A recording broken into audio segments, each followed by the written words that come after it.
বন্যায় ক্ষতিগ্রস্ত সোনামুড়ার কৃষি এলাকা পরিদর্শন করেন সারা ভারত কৃষক সভার সর্বভারতীয় সহসভাপতি তথা সাংসদ অমরারাম সহ অন্য নেতৃত্বরা। প্রতিনিধি দলে এছাড়াও ছিলেন সর্বভারতীয় নেতৃত্ব পি কৃষ্ণ প্রসাদ, পবিত্রকর প্রমুখ। তারা কৃষকদের মুখ থেকে তাদের বর্তমান অবস্থা সম্পর্কে অবগত হন। কৃষকরা জানান, এখনো পর্যন্ত কোনো সরকারি কর্তা এসে ক্ষয়ক্ষতি সম্পর্কে জানার চেষ্টা করেনি। আদৌ তারা কোনো ক্ষতিপূরণ পাবেন কিনা তা বুঝে উঠতে পারছে না। এই পরিস্থিতি নিয়ে উষ্মা প্রকাশ করেন বাম নেতৃত্ব। এখানে আমরা যেটা দেখলাম বেজিবাড়া গ্রামে, পুরা আস্ত গ্রাম এইটা নদীর ভাঙনে প্রায় যাওয়ার পথে।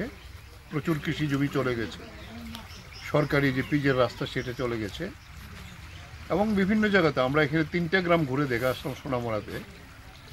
দেখার পরে যেটা বললাম, সব জায়গাতে একই কথা, কোনো সরকারি লোক এখন পর্যন্ত কৃষকদের কাছে আসে নাই। এটা কি, কার কি ক্ষতি হয়েছে, ফলে এই বিষয়গুলি আমরা বলে এসছি, আবার আজকে বলুন। এবং আমরা আমাদের প্রতিনিধি যারা আসছেন কৃষক সভার পক্ষ থেকে, আমরা এই বিষয়গুলো পার্লামেন্টে তুলুন এবং সারা দেশের মানুষের কাছে নিয়ে যাব।